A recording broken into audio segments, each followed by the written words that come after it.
Creation scientist guy is going to be talking to us about dinosaurs, the ocean flood, and things like that. So I'm looking forward to hearing what Mark has to say. Mark has done a lot of trips, a lot of exploring, a lot of hiking, a lot of digging in the rocks and things like that. And so I'm looking forward to hearing what he has to say to us tonight. So, Brother Mark, go ahead. All right, thank you. All right, I think what we'll do is we'll open up in a word of prayer, and I trust that the Lord will give me the words to say.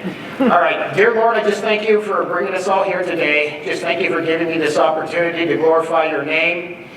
And thank you, Lord, for answered prayer in the past, the present, and the future. Thank you for this group. And Lord, just help me to say the words that you'd have me to say, and that's it. And I pray in Jesus' name, amen. Amen. Okay, well, to begin with, I've got some really bad news. I had some good news, and I forgot what that was. But here's the bad news. How many of you like Himalayan pink salt? You know, it's got 84 trace minerals in it. It's supposed to be really good for you.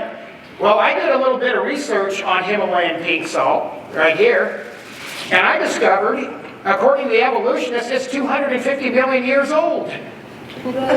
Well, then I read the label on my pink salt, and it's just my luck. This year, in 2021, in August, it expires. I was born too late, so I better get to eating all of this before August. Okay? I forgot what the good news was, but maybe I'll remember here in a little bit. Okay, today we're going to be talking about dinosaurs and Noah's flood. And anyway, this picture here is kind of, well, it's not really where it all started. See, when I was 6 years old, I knew I wanted to be a scientist and a mathematician. And my mom would bring home all these books on math when I was like about 7 years old, and man, that just intrigued me so much. I wanted to learn how to do that, but I got really bored with the simple math, and I wanted to go right to algebra when I was about the second grade. And anyway, so when I got about the third or fourth grade, I was really into astronomy. And so we didn't have printers back then or copy machines, so I would take all the books from the library and I would copy them word for word and put them all in different notebooks. And then by the time I got to the sixth grade, all I was taught was evolution, and no pastors, no Sunday school teachers, nobody ever talked about creation, and I didn't even know there was a word for creation, but I just thought, well, I guess science is just for the evolutionists, so I went into other things. And then it wasn't until I was 25 years old, I was listening to the radio in my bedroom, and I heard this preacher, he get on the radio, and he was talking about all the scientific evidences of Noah's flood and the 6 days of creation, and I was just totally blown away. I didn't know what to do about that. And it totally revolutionized my life, and so I was never the same again. Anyway, here is what I've been doing with my time. This is my YouTube channel, and you might want to go there. There's a wealth of information. I started to become an amateur filmmaker, and over the years, there's been a lot of very generous people in this church and outside of this church that has donated to the cause, and so I was able to buy a lot of very up-to-date, spendy filmmaking equipment, and then that's why we have all the rocks back there. Of course, a lot of those. The table on this side are all the rocks I found. Some other rocks I found are interspersed on the other tables. But a lot of that has to do with the generous donations of this church and people in it. And then, lo and behold, I never knew that it would actually get this good, but there has actually been people who have paid for me to go out and hunt for fossils and look for evidence of Noah's flood. People have actually sponsored me to do such things. And so I'm thinking, wow, the Lord really is good. And so anyway, there is my YouTube channel, and I've got a lot of videos. I got a 30-minute one there on thunder egg formation. You'll notice there's a lot of thunder eggs there on the table. And just the age of the earth. Yeah, you got to watch that one. That's the only one. See, I teach geology, and so I've got a lot of geology videos, but I only put a few of those on on the public site because you have to pay to see my actual teaching videos. You have to take my class. So I was generous to put one of those videos on there. Okay, let's see. So then, Mark's Academy of Science, I teach geology and electronics. And that is my website address, marksacademyofscience.com, or you can go to the YouTube channel. Okay, let's see. All right, so before we begin here, we've got to learn how to read the lay of the land. You know, we got to try and help your eyes to see things. Once your eyes can see things, then you can be walking along and you'll go, oh wow, that's a fossil right there, while thousands of other people are walking right over the top of it. They don't even know what they're seeing. It just kills me. You know, people, they'll drive down a highway and there'll be all this fantastic geology and people are not seeing it. You know, like for example, you're walking along and you see this white, I'm assuming this is probably volcanic ash. I found this about 10 miles north of here along the White Bluffs. Well, can you see that? See the configuration right there? Yeah. Yeah, right there? Yeah. What is that? What is that? That's ripple marks. Ripple marks in the desert. Along the river, except the river didn't make these ripple marks, it was the flood that made these ripple marks. And you see, here we take this other one, and it fits together like a puzzle. So the ripple marks were made a long time ago, probably maybe towards the end of the flood, or another catastrophe right after the flood. And so the ripple marks was made, and the volcanic ash hardened very quickly because, you know, if you go to the ocean, you go to the desert, you can see the desert making ripple marks, but those ripple marks have got to solidify very quickly, otherwise they deteriorate, they go away. So you know that when you find something like this, you know that the conditions were much different at one time, and so they were solidified very quickly. And you see, you've got to have an eye for this kind of stuff, so when you're walking along, you see this, and this, you know, it was like this kind of. Well, and I just saw it, and yeah, and I found a bigger one, but I couldn't bring it home. Now I'm going to be taking you to Wyoming and Montana, and you find a rock like this. Doesn't that look weird? I mean, well, it doesn't really look weird to the untrained eye, but you're walking along, you notice that the rock is a little bit round, you say, oh, you know what, I bet that's a thunder egg. You cut it open, and yes, it's translucent inside. Now, that's not a very good thunder egg, but when you break it apart and you hit it, that's silica. That's glass, okay? Does that bother your ears? Is that like scratching a chalkboard? Okay? Then, in Utah, trying to remember the name of the place, you can hardly see it, but those are ripple marks right there, and they're all over Utah. In fact, there's a restaurant that's made up of raindrop fossils and ripple marks. I'll show you a picture of that. Just an hour away from here. You know what this is? This is going to blow you away. This is Yellowstone ash, just an hour away, up on a mountain. And this is coming, we know this because Utah University got a sample of this, and they sampled it, and this is Yellowstone ash. It's red. I'm going to show you more about this here. And then here's another chunk. And then, let's see, I went to Topaz Mountain in 2019. That's the famous dug-away desert. They have missile silos, all that kind of cool stuff, you know, all the mysterious stuff. Found all this coal on the mountainside up there. See, all of this is evidence of a universal flood. And then you look at this here. This is a fossil I found. I found hundreds of these 2 hours away from here. This is a palm frond. And it's got perfect definition. Perfect definition, because when a tree or when a leaf falls off its tree, it begins to deteriorate in a matter of minutes, and it gets hard and crunchy, and it can't fossilize anymore. And I pointed this out to an evolutionist that I interviewed a few years ago. I was going to make him part of my videos, and I never did it, and I asked him about this. I says, have you ever noticed how all these palm ground fossils have such perfect definition?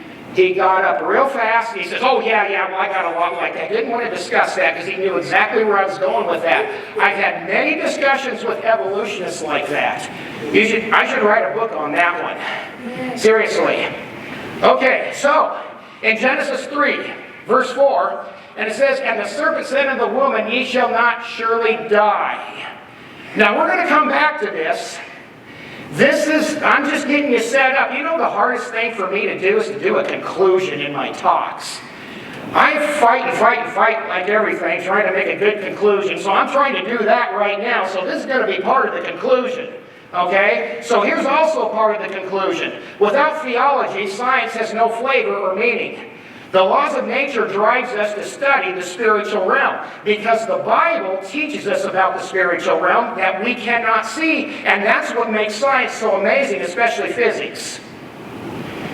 And so, if you don't understand the Bible, you can't understand life because the spiritual realm is what's real. The physical realm is temporal. The spiritual realm is eternal. Okay, so here is a plaque at the Museum of Rockies in Bozeman, Montana, and this is what they say. They say that this is how you do science. They say they gather physical evidence and they observe and compare, which enables them to learn new information. Then it says science without physical evidence is opinion, and opinion is not science, even if it is the opinion of a scientist. Wow, I sure wish they would practice what they preach. No kidding. But that's pretty good. Yeah, we won't disagree with that. Okay, so here. Now this is about 1 hour away from here. That is all Yellowstone ash, and they built Lower Monumental Dam with that ash. Because they discovered that when they put that ash with cement, it makes the cement, when it gets hard, it gets much harder with Yellowstone ash. And then you're just driving down the highway just before you get to the bridge that goes over the Columbia River to Vantage. It's off to your right. You can't miss it. This is also over there about an hour away. See the red ash right there? Well, that's what this is. And you see, so what happened was that Yellowstone was going off. Now, I would have to say that this is probably after the flood. I think Yellowstone is a post-flood volcano. So, you have Yellowstone erupting, and then you have the Columbia River basalt flow that flowed over that ash. It heated it up so hot, it turned it red. Now you'll notice there's white ash underneath that. It didn't get as hot. That's why it's white. Okay? And there's no erosion marks between any of those layers, which is strong evidence to show that it all got laid down quickly and not over... How did I say that? It's evidence that it all got laid down quickly and not over a long period of time. Okay? Alright, so here are the flood phases. So, here we go. I can see it, but you can't until I advance it. Alright, so the flood beginning, the fountains of the great deep, the volcanoes, earthquakes, that's at the beginning of the flood. And then mid-flood, we have the earth covered with sedimentary layers. Fossils are starting to be formed. In other words, animals and humans are getting buried. And then we have the end of the flood. That's where the mountain ranges begin to rise up and the ocean basins begin to go down. And so I have a picture of this. I didn't put it in, but I just happened to remember this. But the mountain range on the farthest side of the U.S., that one came up first, because it's most rounded. Then the Rocky Mountains came up second because it's not quite as rounded. And then the Cascade Mountains came up last. That's why the Cascades are so jagged. And then you look at Mount Everest, it's super jagged. And if you've ever heard of the Hillary Step, where you've got people, that's where they climb up the most dangerous part of Mount Everest, called the Hillary Step, and it's a knife edge. And they got their ropes and they're trying to not fall off the side of the mountain and go down about 4,000 feet, because it's got a knife edge. So that mountain rose up towards the end of the flood, because the flood waters didn't have all the erosion activated upon it. Okay, then in Genesis 7:11, it says, in the 600th year of Noah's life, the second month, the 17th day of the month, the same day were all the fountains of the great deep broken up, and the windows of heaven were opened. So I took this picture when I was in Yellowstone of that buffalo, and I thought, you know what? That was probably what it was like, except amplified tens of thousands of times. Water jetting up out of the earth at the time of the flood. And it was burying and destroying everything. Okay, so, let's see. All right, so this, oh boy, I'm trying to remember the name of the outlaw. It was, this is an outlaw trail. This is where that one outlaw in American history back in the 1800s, he walked this trail. It was kind of cool. And on this trail, he saw all these ripple marks and raindrop fossils there in Utah. You'll notice, okay? Now you notice the next picture. See all those dimples in the sedimentary layers? That's raindrop. Those are fossilized raindrops. And by the way, over there on the Saddle Mountains where we find the Yellowstone ash, there are hail fossilized drops.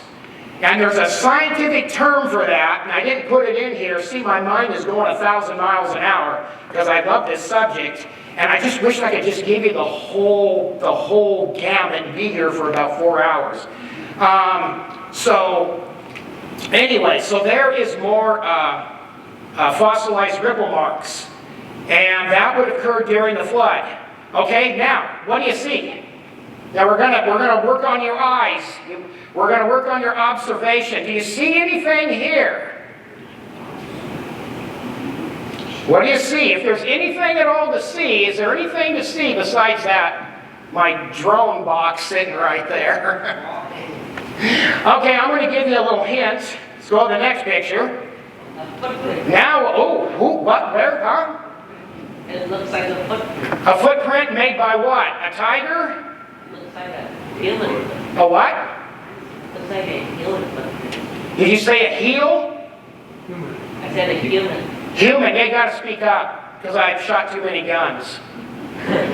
Okay, good job, human, yes. Because we don't have a whole lot of time, but you'll see, oh, here's my, okay. Yeah, you see the toes, there's 5 toes right there. And then you see the arch of the foot, and you see the heel. Because you know when a person walks, the heel goes down first. And the heel is what's really amplified in that picture right there. And so, this is just outside of Fruita, Colorado, Horse Thief Canyon. And I wasn't looking for this. This is not even in the book. So I'm just walking along. And I go, hey, there's a human footprint in the sedimentary layers. And all around there's dinosaur bones. That's why we're there, is to go see all the dinosaur bones that are just laid all over. So this is in Colorado. So if you point this out to an evolutionist, they will say, oh no, there's no way that could be a human footprint, because this is, according to them, this is 168 million year old dirt. Okay? So they could never believe that that's the human footprint. Now what do you see there? Walking along. Now we're at the Colorado National Monument. What do you see there? Anything? Okay, right there. Looks like Another footprint? like it. Okay, let's try it again. Is there a paw print there? A paw print? Well, you know, we're getting close. Are you looking at that, and that, and that? Okay. Left? Nope. Okay, I'm just going to get right to it because of the amount of time. Here's the next picture. It's a handprint. And when I first looked at that, I thought, you know what, that's just... And then I put my hand in it, and my hand fit perfectly in that print. There's only 3 fingers and the thumb that are displayed there. Okay, so the pinky isn't there, but I'm telling you, when I put my hand in there, it fit perfectly like a glove. And so the significance of that is that we got dinosaur footprints all over this area, and here's a handprint. What's a handprint doing there? Okay, so, this stuff is not in the books, and we're out there just having a great time, and I'm finding all this stuff. It's amazing. Okay, now, what do you see there? Is there anything? Huh? It's a petroglyph, but a petroglyph of what? Kind of looks like a mammoth. Here. Okay, you guys are raising your hand. Tell me, what do you see? There's like a deer with a long head and like a baby deer, and then there was a human legs there. Okay, if I translate that properly, did you say a long neck? And you're saying that there's an animal on his back? That's what it looks like. Yeah, okay. All right, let's go to the next picture. Here's the next one. I traced around it, I cheated. Now, I didn't trace on the rock, that's on the picture. But you see, now this is 9 Mile Canyon just outside of Moab, Utah. No, let's see, it's not Moab, it's Price, Utah. 9 Mile Canyon is the best place in the U.S. and maybe the world to find art. Petroglyphs, yeah. And this is not in the books either. And we're just walking along, and one of my friends says, well, there's a dinosaur. And it's like, whoa, And so it's the Fremont Indians that was drawing all this stuff. Well, this proves that the Fremont Indians saw dinosaurs because they lived just after the time of Christ. And that was before 1821, before the first dinosaur was recognized, because people have forgotten about dinosaurs until about 1821. So people didn't even know about them. And so these Fremont Indians had seen them after the time of Christ. And yes, it's like there's a little animal or something that jumped up on his back. They got a picture like that, okay? So anyway, let's go to the next picture. What do you see? A big footprint. You see a big footprint? Yeah, you got it right. You're doing this, aren't you? Yeah, you got that right because that print is it's vertical. It's like this. You're staring right at it. I got out of the vehicle, and there it is. And by the way, don't let the picture fool you. That print is only about that big. Now, what are you looking at? Okay. A bird. A what? A bird. A bird? Oh. Oh, like a bird print? Yeah. Okay. Okay, one more person. Okay, you there in the pink red shirt. She's from Romania. Okay, all right. So, I have sworn to secrecy. I can't tell you where this is at. Because we don't want the evidence here. I'm being taped. This is going on YouTube. So, I can take you there, but you have to have a 4-wheel drive pickup to get there because you aren't getting out if you don't have one. And so, what you're looking at, there's a little bit closer, that's a dinosaur footprint. In 50 million year old dirt, according to the evolutionists. So the evolutionists could never accept that to be a dinosaur footprint because it's not old enough. You see? And the funny thing is there's ripple marks all around this dinosaur footprint, and they also are vertical. So you got vertical ripple marks, a vertical dinosaur footprint. This is 2.5 hours west of here. There you go. There you go. Okay, so now, are your eyes starting to get more observant so you can see things? So now let's go to Wyoming. So we are on our way to Wyoming. And in 2 Peter chapter 3, verse 5, it says, "For this they willingly are ignorant of that by the word of God, the heavens were of old, and the earth standing out of the water and in the water, whereby the world that then was being overflowed with water perished." In other words, you have to be dumb on purpose not to see the geological evidences of a worldwide flood. That's what it's saying. You've got to purposely shut your eyes to it.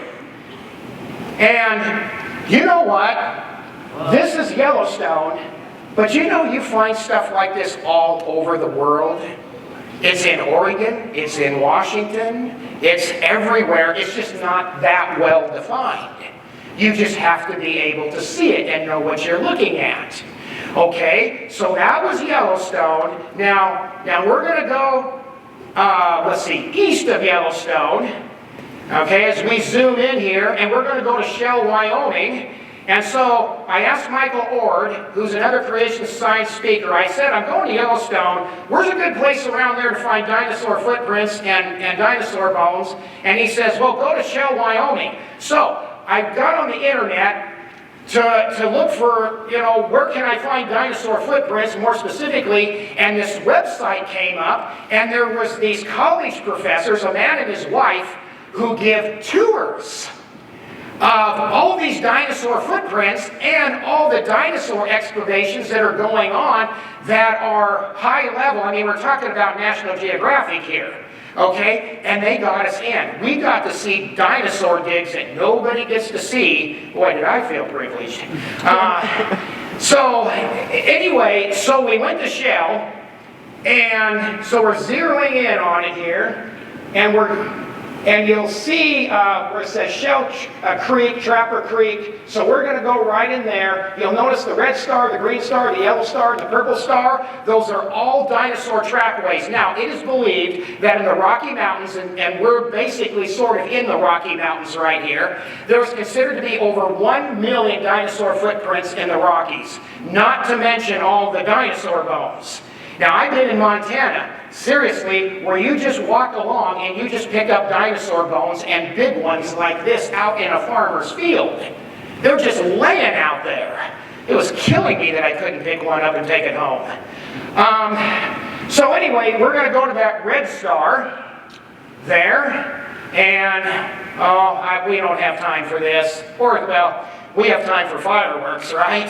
I had to take that picture because this is too much fun.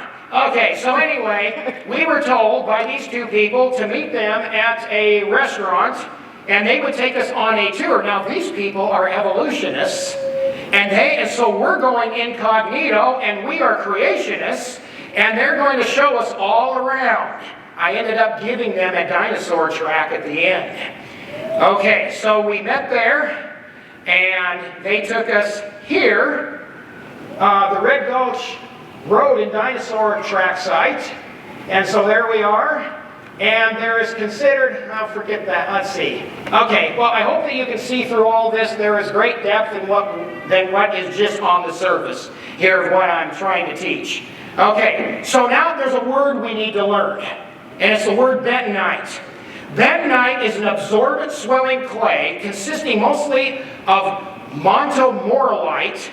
It usually forms from weathering of volcanic ash in seawater. Now get that, volcanic ash, which converts the volcanic glass present in the ash to clay minerals. Now is that a tongueful or what? So this is what I found in the volcanic ash. Notice it says volcanic glass. So here's the glass, there's the ash, and we got dinosaur footprints and we got dinosaur bones. Okay? Now, when bentonite gets wet, you want to get out of there real fast.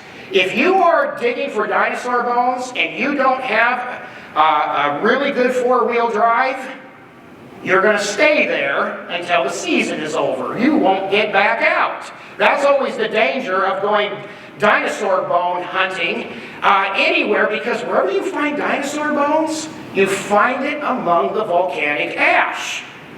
It's almost absolute. And that's why these places where you can go and hunt for dinosaur bones, you got to pay them, they own the land. They always say, if it rains, you're not digging. And we're not driving in because you won't get back out.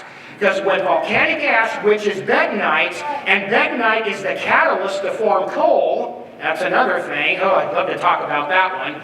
The bentonite is the catalyst to form coal, and bentonite, when it gets wet, it is the worst mud you could ever imagine. You just can't believe it. I know because I've experienced it.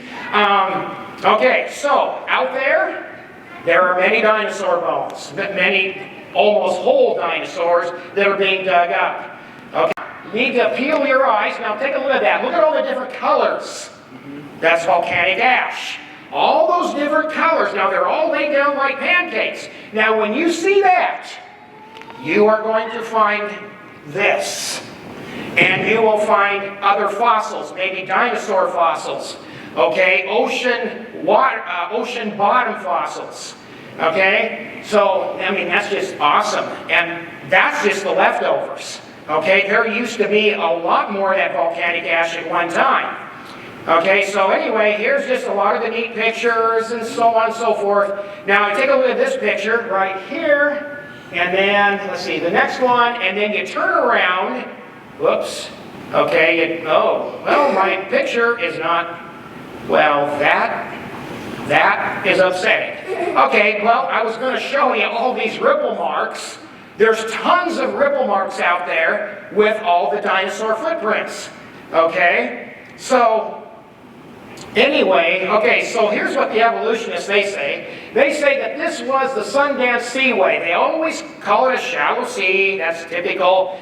And they say, well, the dinosaurs are slow and clumsy, and so they draw this picture. And it's total imagination. They draw this picture of dinosaurs. They're walking along, they get stuck in the mud, and then they drown. And then they claim that maybe they fell into a river.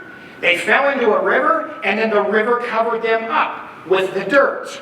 But you know what? Now, if you're a thinking person, that's a contradiction. Because I want to ask you a question. Do rivers, do they carve things out or do they bury things? What do they do? They carve. They don't bury. And so I did a 5-minute thing, you have to see it on YouTube, about the river rocks. There's really no such thing as a river rock. All your river rocks, those are catastrophic rocks, is what they are. And so rivers don't typically bury, they uncover things, okay? So this is their imagination, and so they got, you know, the poor dinosaur falls into a lake or falls into the river, and then the river covers him over. Well, that's a lot of imagination. And then they say, well, these are all the things that we find in this area. So look at this. I mean, this place is rich, full of aquatic fossils and dinosaurs. And so we have the plesiosaur, and we have the ichthyosaur, and the whatever you pronounce that one. We got all of that. And then we got, okay, the next picture, the bivalves and the cephalopods. Now, I found a lot of cephalopods out there. They're all over. Now, what's a cephalopod?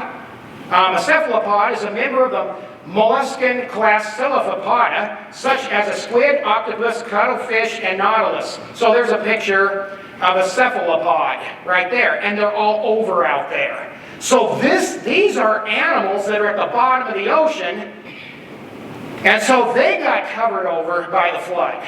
So we have this huge variety, dinosaurs, dinosaur footprints, ocean bottom organisms that are all fossilized in this area. It's just rich. Okay, so there's where I'm finding all the cephalopods. Now, do you see the cephalopod? Yeah. Yes. Where is that cephalopod? Is it here? No. Is it here? No. Is it there? Yes. Okay, good. Okay, you learned something. So it's just small, okay? And so these are all the other things that they've been finding in this area here outside of Shell, Wyoming. Now, this is what's really where it starts to get kind of funny. Now, notice what it says right here. Now, according to the evolutionists, they say that this area, I think it's 100, they say it's 180 million year old area. Okay? Well, look at what they say. 180 million years ago, they claim that the wind was blowing that direction. I believe it would be a southeasterly direction. How do they know which way the wind was blowing when the weather forecaster can't even forecast the weather 3 days in advance? But they can tell me which way the wind was blowing. That's pretty good. And then we find lots of pterosaur footprints and, you know, just a huge variety of stuff. Now, notice what they say here. The sandy ground, now they're talking about this area and the dinosaurs. It says the sandy ground is soft and your feet sink down in the thick ooze, leaving a clear footprint with every step you take. And how long does it take for that footprint to erode away? Not very long, right? Okay? You run through mud, the mud does not stay there the footprint doesn't stay there very long. It erodes away rather quickly. Okay, then we go down here. Let's see. The limey mud that the dinosaurs were walking in probably felt similar to cement just starting to harden. The tracks were perfectly preserved when the mud hardened and was covered by more layers of ooze. Okay, so, well, they're right about that, but you see, here's the deal. That ooze had to get hard very fast. See, the point is, things are not the same today as they were back then. And so this kind of mud solidified very fast. It had to, because they're right, and then once the dinosaurs made their tracks, then another layer of mud had to come over and protect that hardened rock from getting eroded away. And then another event comes along in our lifetime, something happens and it exposes those tracks. I wonder about all the tracks that haven't been found yet, that haven't been exposed. Okay, so anyway, it gets even more interesting here. Now, those of you who hunt, those of you who've been on farms, and you've raised cattle, you've raised dogs and horses, and all of that, you learn one thing, is that when an animal gets scared, what do? They run in one direction. You see, when an animal is calm, and you'll see, whoops, you see, oh, there's evolution at work right there. Actually, the second law of thermodynamics. Okay, so when an animal is just calm and he's not being chased, he's like this. You know, you just watch a wild animal out there, they're just kind of pacing around, you know, they're sniffing things, that's what animals do. But when an animal gets scared, they run straight.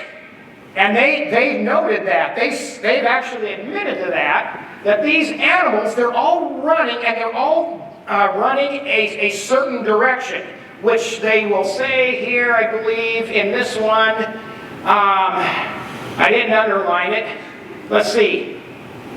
Straight moves. Yeah, see, they noticed that the dinosaurs were walking in a straight line. I would say they were running in a straight line, moving primarily to the south or southwest. Where were they going?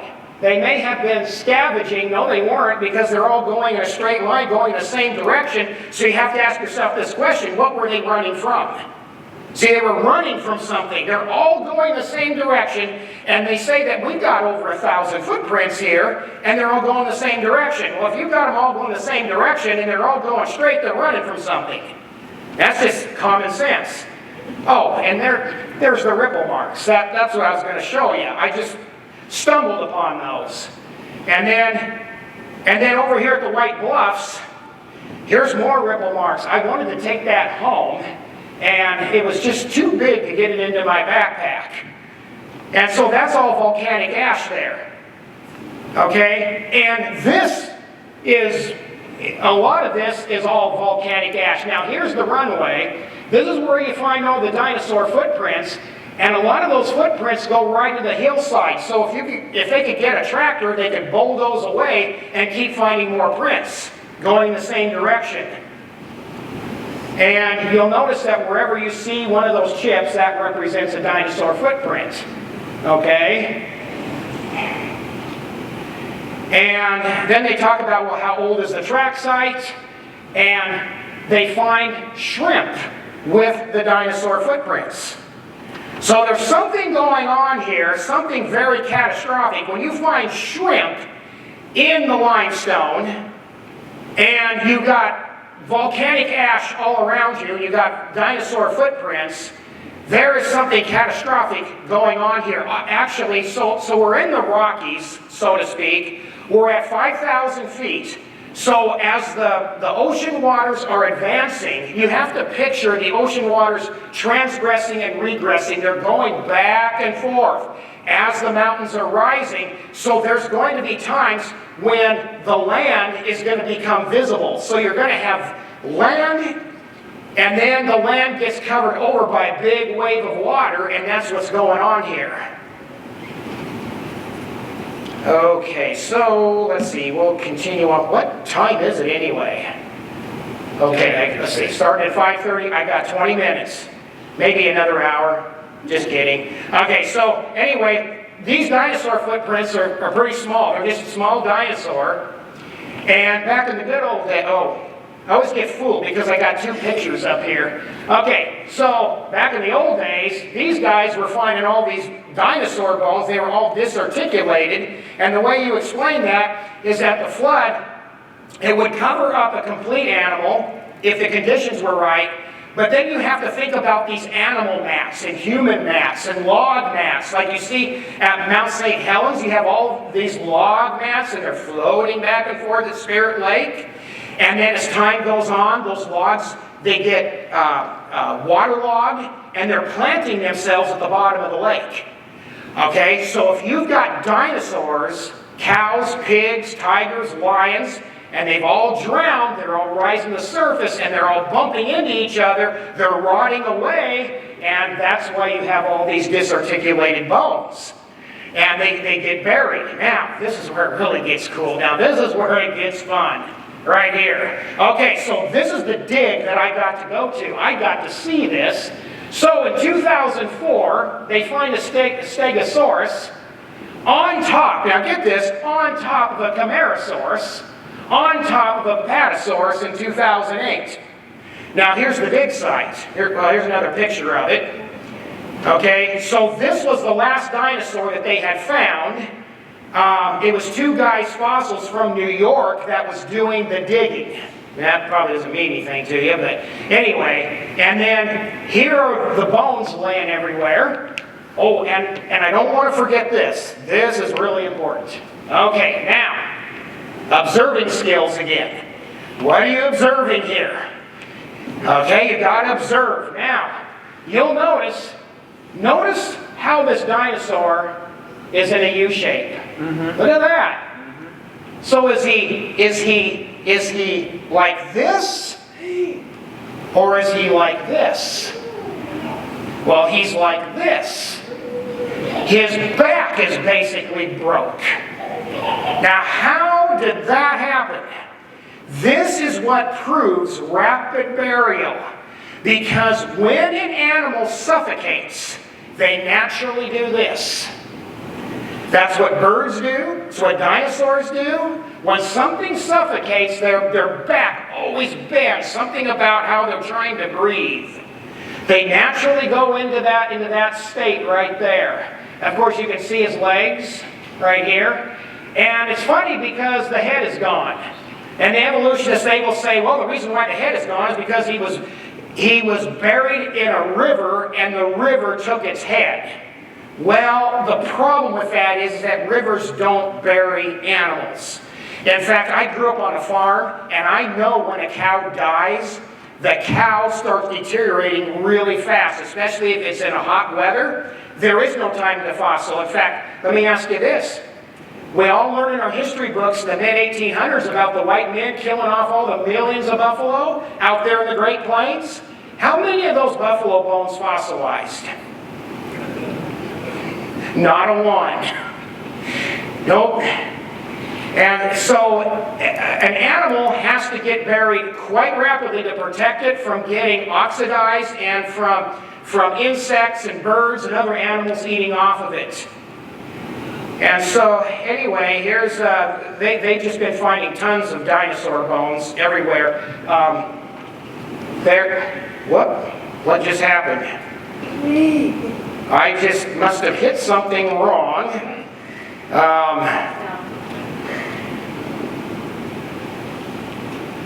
Start over.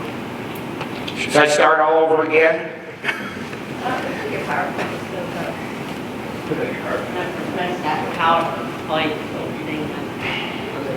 Oh.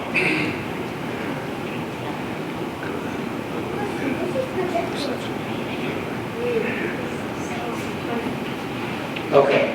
Ooh. there we go. Well, all right, I got to back way up. Okay, well, we're almost done. Okay. All right, so anyway, there's the tail of that dinosaur. Just thought I'd point that out. Okay, so now let's go to the dinosaur, the museum there in Bozeman, Montana. We're going to learn some more things. Okay, so what you're looking at there is Wankel T-Rex. Wankel, that was the last name of a lady that found that dinosaur.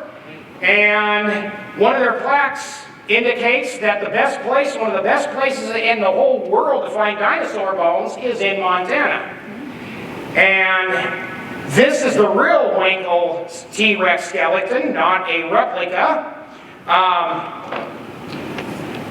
I want to read, let's see, what is it? When the Wankel T-Rex was taken out of the ground, it was divided into several giant plaster wrap packages and lifted onto trucks with loaders. The largest of the plaster packages weighed about 8,000 pounds. That's not it. Maybe there was nothing to read here at all.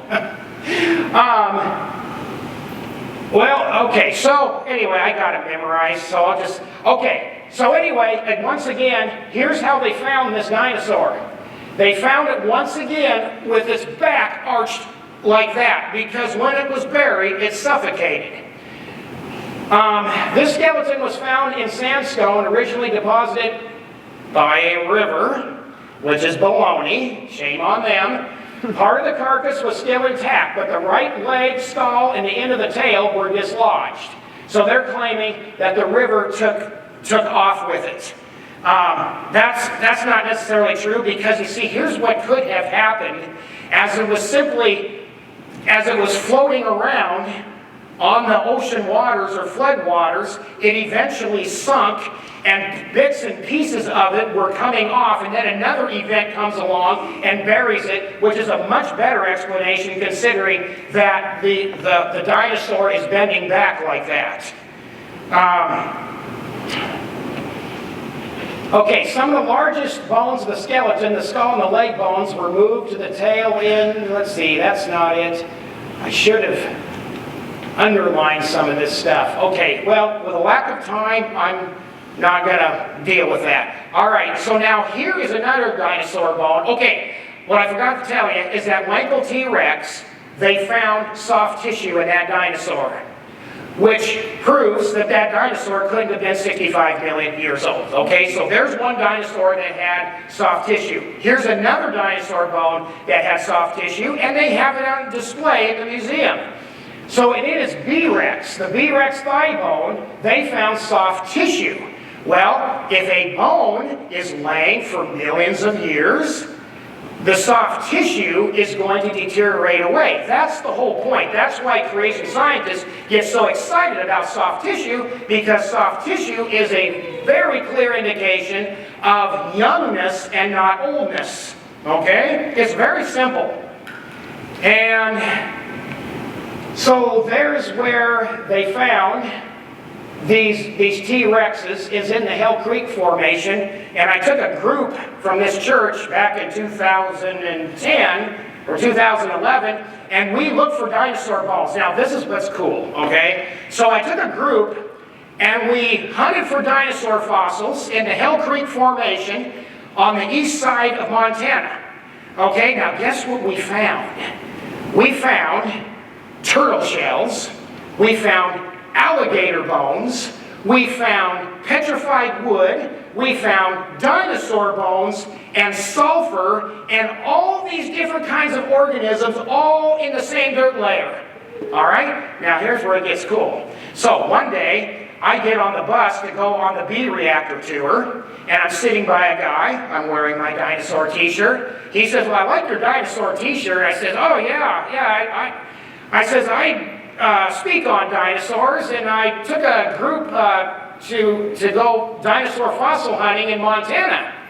And he says, oh, wow, that's really cool. And I says, yeah, man, when we were there, we found turtle shells, we found alligator bones and dinosaur bones all together. And as soon as I said that, I'm not kidding, he turned his back and he started looking out the window. That was the end of the discussion. Because he knew what I was getting at. You're not supposed to find turtle shells, turtle bones with dinosaur bones. Now, I forget which way it goes, but I think the turtles were supposed to have died off way before the dinosaurs, I think. And you're not supposed to find alligator bones with dinosaur bones. Alligators came way later, according to the evolutionists. So to find all of that in the same dirt layer, that's convicting. He couldn't take that. That was the end of the discussion.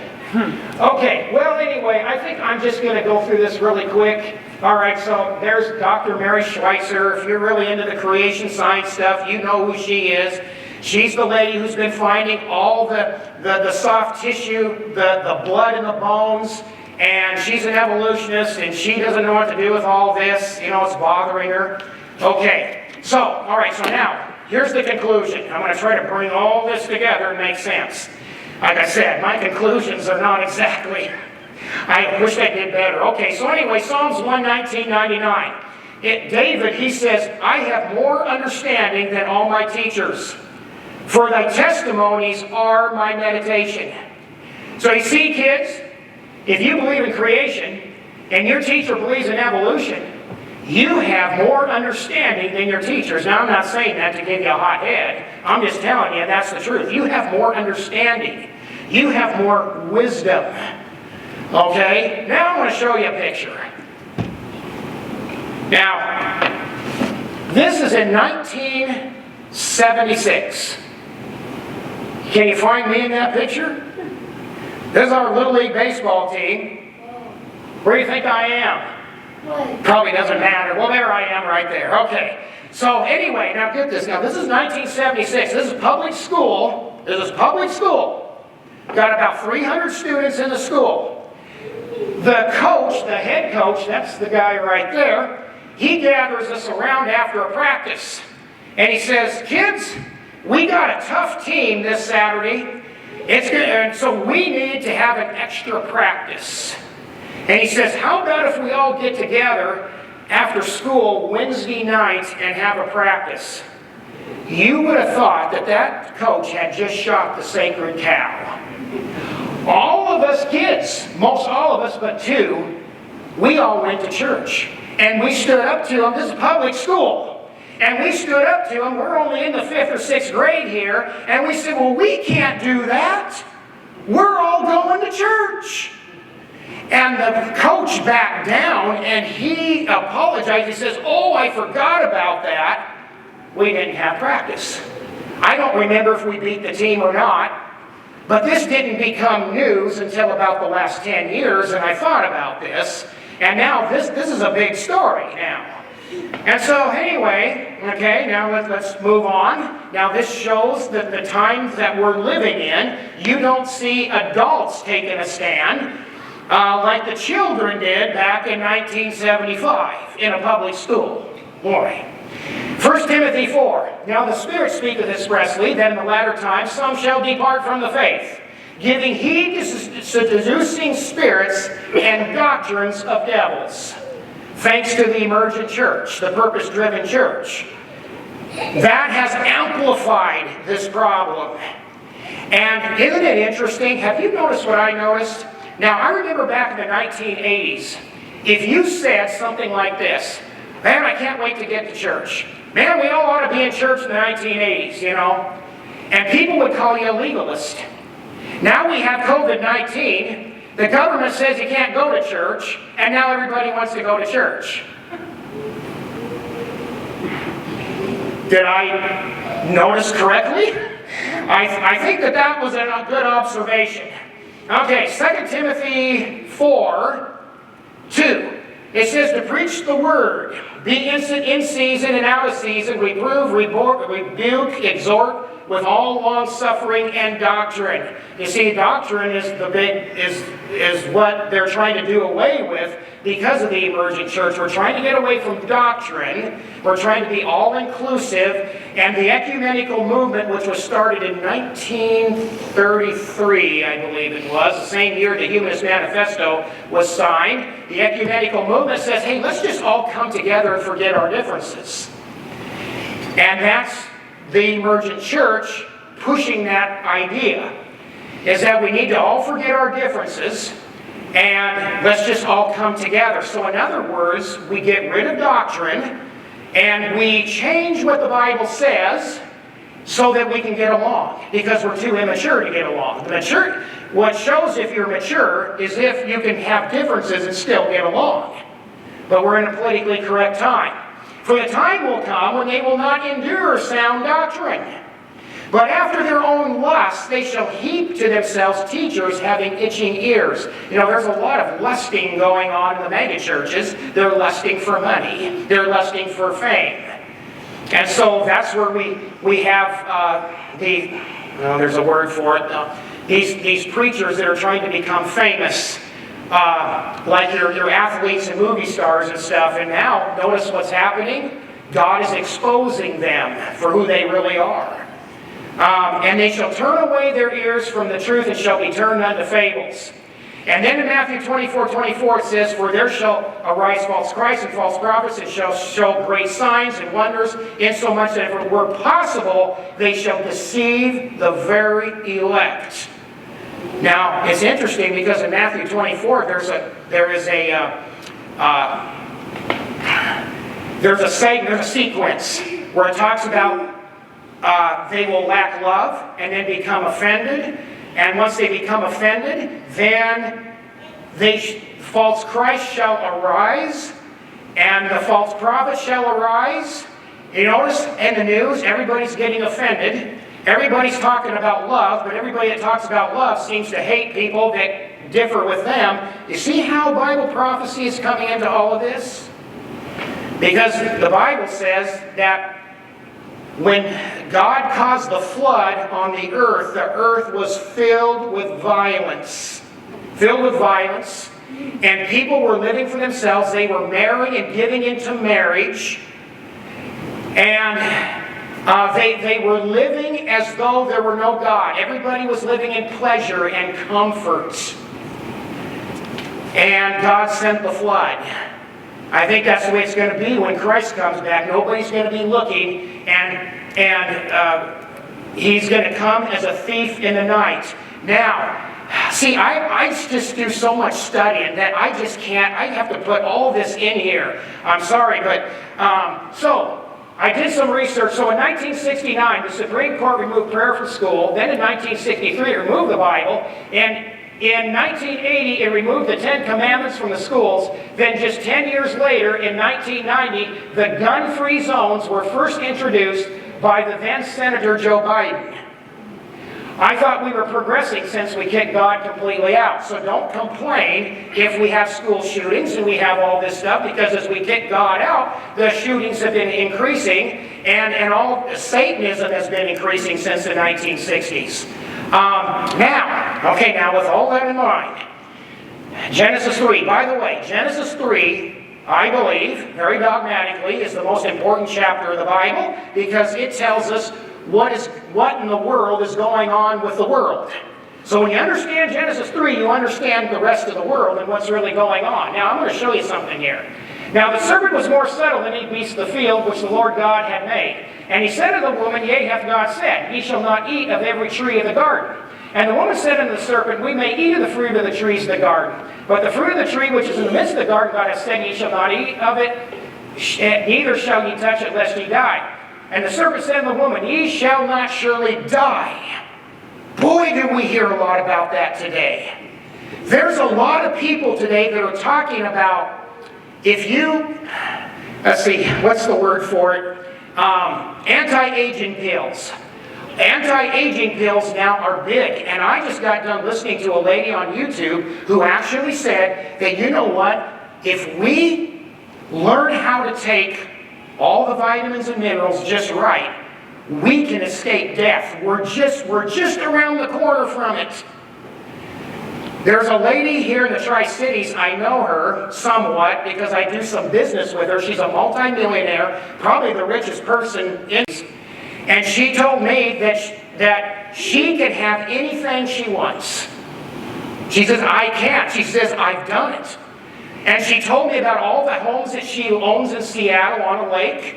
She owns like 6 or 7 homes here in the Tri-Cities. She showed me a picture of one of her homes. She says, oh, look at the new home I just bought. I got a pool indoors and I got a pool outdoors. See, I can have anything I want. She's got a Ferrari now. And she thinks that she can live forever. She basically says that in her YouTube channel. More people are talking like that. Like you can escape death. Satan told Eve, you're not going to die. No. For God doth know that in the day ye eat thereof, then your eyes shall be opened, and ye shall be as gods, knowing good and evil. Okay, so now, I'm going to put a twist on here. Let's talk. Let's see, I'm not going to say that just yet. I'm not going to give away the punchline. Okay, so I got a question for you. Why did Satan appear as a serpent when he tempted Eve? Why did he do that? Why do you think he did it? Eve trusted the environment more than she trusted God. Okay, I got another suggestion. He could have appeared as himself. Because he was beautiful enough, why wouldn't he? Why wouldn't he do that? Instead, he possessed the serpent. And so Eve, now listen, Eve thought she was listening to a serpent. Now, when we read the Bible, we just naturally think, well, Eve was talking to the devil through the serpent, and then our thinking doesn't go much further than that. But she was listening to the serpent, which represented nature. That's why Satan did not come as himself. Eve just thought she was listening to the serpent. What are all the New Agers and cults and the environmentalist movement doing today? They're listening to nature, aren't they? Just like Eve. And they don't realize that the devil is behind the nature. Why do you think all the cults and all of Satanism are big into environmentalism and abortion and homosexuality? There's a reason for that. People think that they're listening to something out there. They're listening to nature. Anyway, I developed a lesson on this. I'm busting to give it someday, but I'm just giving you a little just a peek here at this. So Eve thought she was just listening to nature. She didn't think about that she was listening to Satan, and that's how Satan was able to deceive her. And then, of course, Adam wasn't there to defend her. So the New Age movement was designed to look just like Christianity. We often think the New Age movement is about crystal balls and all of that, and that's just a distraction. The truth is, the New Age movement was designed to look just like Christianity. Now, let's take this one step further. Okay, now, before this creation seminar, I wish everybody would have watched this. And you would have enjoyed the creation seminar a whole lot better. This is a secular video about flying saucers. Now, did you know that humanism is kind of going out of style? It's going out of style. You know why? The guys, these are high-level people that made this documentary. Politicians, scientists are all in this documentary. High-level people were interviewed here, and they are admitting, you know what? I don't think we can save ourselves. And so you know what they're doing? Instead of looking for Jesus, they're looking for little green men. Because they believe that there's life in outer space, and that life is more advanced than we are, and so we need to make contact with them. That's why we have this one world government going. Now, this is what will make the hair stand on your head even if you're bald. They interviewed a guy in here, a lawyer. I'm trying to remember who he was. He was a very high-level lawyer in the U.S. They interviewed him before our last election, where Joe Biden supposedly won. They interviewed him, and he said, Joe Biden has to win. Because if he doesn't win, if Trump wins, we're not going to see all the countries come together. The countries have got to come together and pool all of our resources together in order to solve our environmentalist problems, to solve all the war problems, to solve all the problems that we've got. And he said, and Biden will be one of the ones instrumental to bring the whole world together under a one world government. He said that right on there. I had some Christian friends come over and I had them listen to that just to make sure I was really hearing that right. And they said, yeah, man, I can't believe he said that. It was prophetic. He said it before the election. I already knew who was going to win. All I had to do was watch this video. Okay, so anyway, we're seeing the formation of this one world government come upon us, and so, let's see, okay, we're almost done. All right, so evolution, UFOs, and the rise of the Antichrist. So you have a choice. You can believe that space aliens created life, or you can believe that God created life. You can believe that aliens are coming back, or you can believe that Jesus Christ is coming back to save us. See the picture they made right there? They got aliens with ape men.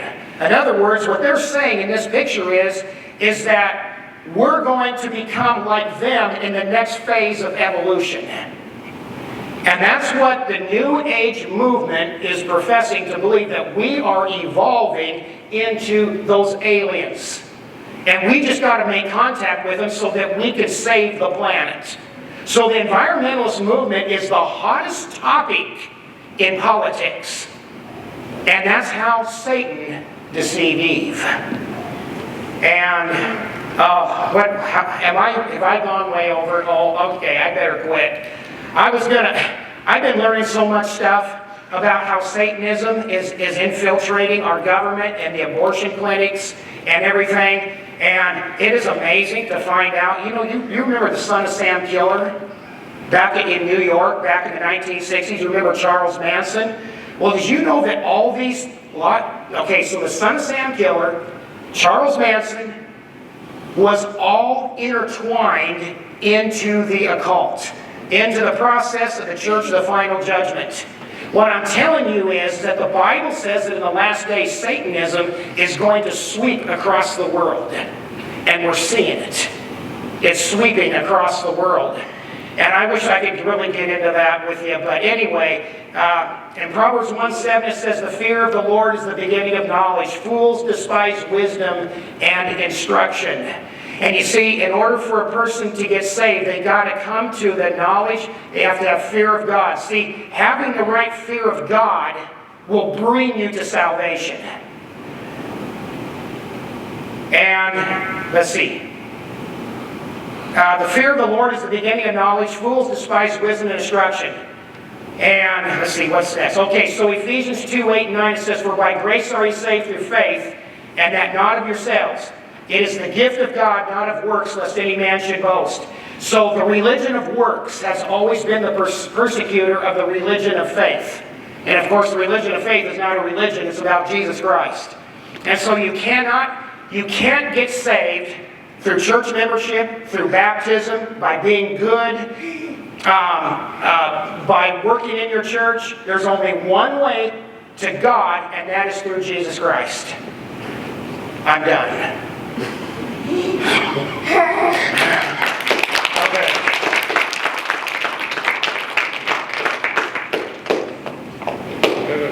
Okay. What's that?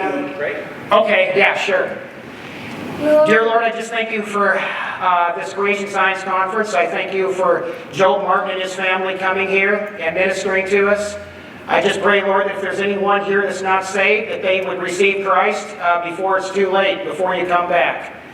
And Lord, I thank you for giving me this opportunity to glorify you and to share your creation and about the flood and about the second coming judgment. And I pray in Jesus' name, amen.